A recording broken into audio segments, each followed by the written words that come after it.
Good YouTube, Quinn Wade coming to y'all with another season prediction for the awards. And the award we're going to talk about today is the Clutch Player of the Year.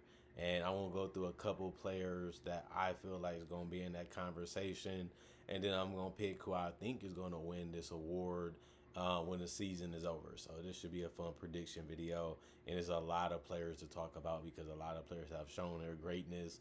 A lot of players have already won this award, and we're gonna see some star players not even get mentioned, but at the same time, there's just that many great players in the league that really want to win games, that has the ball and the responsibility to deliver for the teams that they on.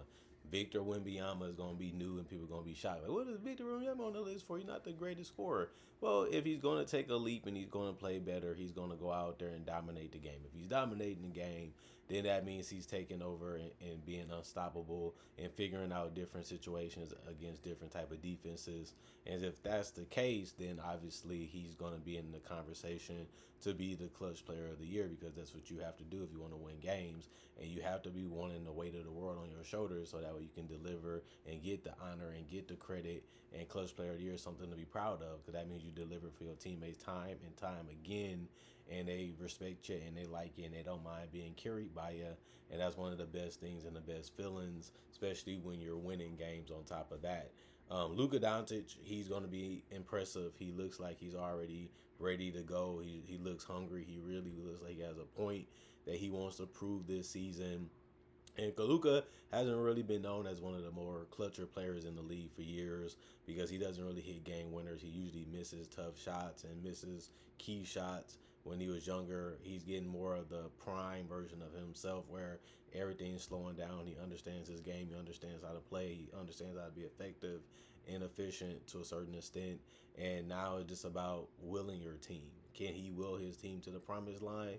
Well, he hasn't helped the teams that he's been on make the playoffs multiple seasons in a row, so he should be able to do that again. And if he does, while still being the best player on his team, which most people feel like he is, then that comes with the responsibility to finishing games on top.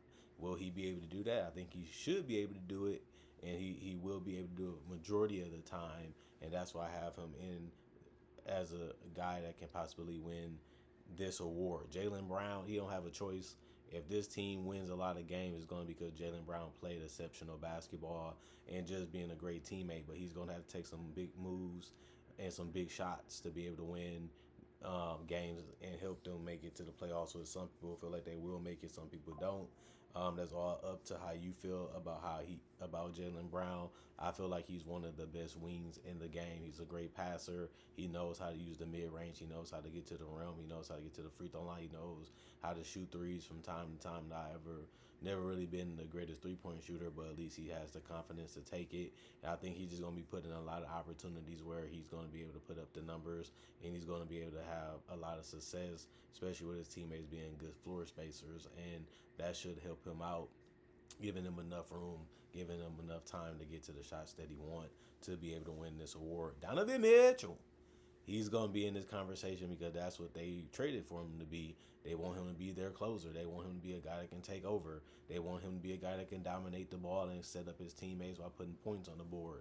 He showed that he can do that last year. He showed that he can do it in the playoffs. He is a guy that can put a lot of pressure on your defense and force you to make decisions and pick your poison.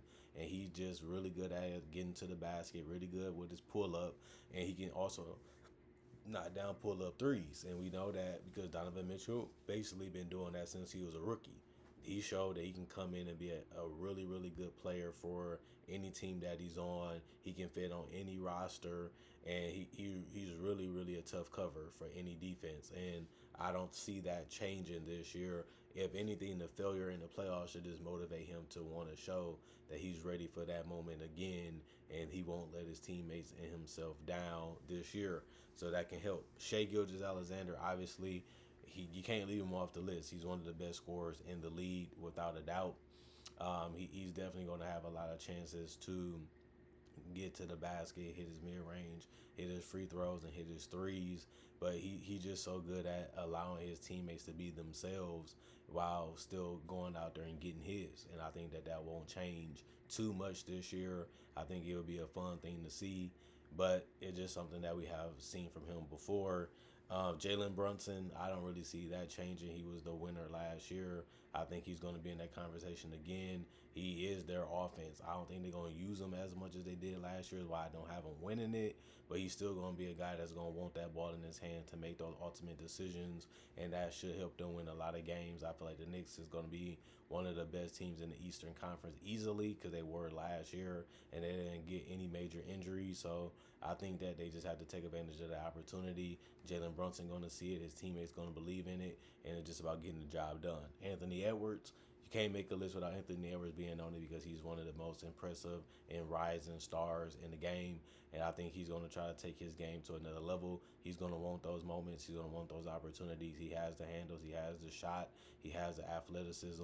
And he has that ability to feel that he is that guy. And once he feels that way, it's just about him getting the job done. He showed that last year that even without Towns, the team is going to be good. The team is going to be successful. And they had the same amount of success without Towns that they did with him. And they can have even more if Anthony Edwards shows that he really wants to take over games and he really wants to get this team to where they want to be. And he looking at it like, I have to be that guy that initiates a lot of this. I have to be that guy that develops into this. And he can be a monster if he wants to. He has everything when it comes to body and athleticism and length and speed and quickness and good balance and good body control, not just putting it all together and getting better, especially on the defensive end. And we'll see if he's able to do that. Devin Booker, you have to put him in that conversation because if this team is going to win games, they have to rely on Devin Booker. He's their best playmaker. He's their best scorer. Simple as that. And he's going to have a lot of opportunities to put up big numbers. If this team is going to win, they're going to let him do it. We want you to take those shots. We want you to make those type of plays because we're not as equipped offensively as other teams. So we need somebody to play above the water. And that's our way of surviving, using Devin Booker as much as we can to get as much success as we can out of him. And we're going to try to help him make his job a little bit more easier, but we also going to allow him to do his own thing too. And that is going to be something he's going to have to do in the fourth quarter also if this team is going to overachieve or even be respectable. Kevin Wayne Durant. The Rockets lost Fred VanVleet, which puts more pressure on Kevin Durant to be a decision maker and a ball handler and a guy that has to carry the offense. And he's been born to do it. He's been great at doing it. Nothing really going to change much about that. And that's good because this is Kevin Durant. This is what he's about. This is what he does. Every single season that he's healthy, he's a 20-plus point scorer easily. And I don't really see that changing this year. Wardell Stephen Curry, the second. He's amazing. Stephen Curry, if y'all didn't know, the guy is really, really good. Really, really a showman. He can put the three balls in the basket. He can get to the paint, make a layup. He can hit floaters. He can hit stop and pops. The guy has no holes in his offensive game, especially when his three-point shot is going. He's going to put up a lot of numbers. He's going to have a chance to win this award again just because of the fact that they need him to be that for this iteration of the team in Golden State. And he loves the attention. He loves the opportunity. He's going to take full advantage of it, and that's going to put him in a conversation to be the clutch player of the year. And, of course, you got guys like Nikola Jokic. He's a guy that might not win it because his role might decrease a little bit because the defense is going to be, easier for him because he's going to have better teammates, and that is going to put the ball more out of his hands than in his hands. You mostly got to win this one by putting up points, not really assists. I think that he also might not play as many minutes either because he has, good backups, not like Jonas and those guys that might eat up some of those minutes. And they might say, we need you to relax a little bit more in the regular season so we can be as strong as we can in the postseason. If that happens, he's going to still put up numbers, but they might not be on par with some of these other people. Trae Young is another guy that you have to give credit to. He's very fast. He's very quick. He can really hit his three. He can really hit the floaters. He can really get to the basket from time to time, make layups or get to the free throw line. He has the ability to instill confidence in his teammates with his passing ability. but he's going to have a lot of chances to put up a lot of numbers. But I think the ball might not be in his hands as much this year. You got Dyson Daniels, you got Jalen Johnson, you got Porzingis. They're going to try to find a way for all of those guys to touch the ball and be effective. And that means that he might lose a couple assists and a couple points, but he really wouldn't care because he really wants to win and he really wanted to show that he's one of the best stars in the league. And I think that he's going to have a chance to do that this year, and it's going to be one of his better, complete, well-rounded years, and even one of his more efficient years. And that might still put him in the conversation to win this award. But the person I think who's going to win it, Giannis Antetokounmpo. His team needs him to play like he did in Greece. He has to handle that ball and try to make every decision that he can make for them to make the playoffs. And I think he's up for it. I think he wants it. I think he wants the opportunity, because if he didn't want to get traded, and looking at this roster, they're going to need somebody to really flat out just destroy that basketball each and every night. And Giannis has the care, he has the passion, he has the love for the game to be able to do it. Now, can he stay healthy enough? That's another question. He usually does. And if he is healthy and he is going out there taking control and taking advantage of the opportunity of his teammates needing him and wanting him to be great each and every night, he's going to succeed as being the guy that gets the most touches, the most opportunities, and he's already efficient and he's already dominant. And he's a guy that has won MVP. He's a guy that won Finals MVP for going for 50. So let's not act like Giannis can't do that each and every night if he wants to.